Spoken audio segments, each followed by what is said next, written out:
Idi Amin Dada, le dictateur ougandais qui a gouverné d'une main de fer dans les années 1970, est considéré comme l'un des dirigeants les plus cruels et les plus sanguinaires de l'Afrique moderne. Son régime a été marqué par des violations massives des droits de l'homme et une terreur aveugle.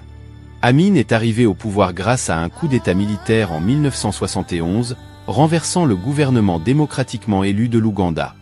Il a rapidement consolidé son pouvoir en réprimant brutalement toute forme d'opposition, éliminant sans pitié ses détracteurs et ses ennemis politiques. La violence d'Amin ne connaissait pas de limite.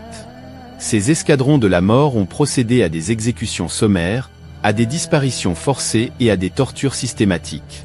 Des milliers d'Ougandais ont été tués pendant son règne de terreur, tandis que de nombreux autres ont été contraints à l'exil ou ont vécu dans la peur constante.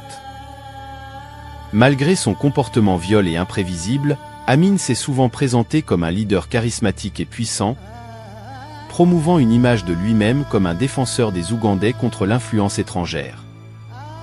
Cependant, sa rhétorique populiste masquait la véritable horreur de son règne. Le règne de terreur d'Idi Amin a connu une fin tumultueuse en 1979 lorsque les forces rebelles et les troupes tanzaniennes l'ont chassé du pouvoir. Il s'est enfui en exil, laissant derrière lui un héritage de mort et de destruction qui hante encore aujourd'hui l'Ouganda. Idi Amin Dada est un sombre rappel des conséquences désastreuses des dirigeants autoritaires qui font passer leurs propres intérêts avant le bien-être de leur peuple.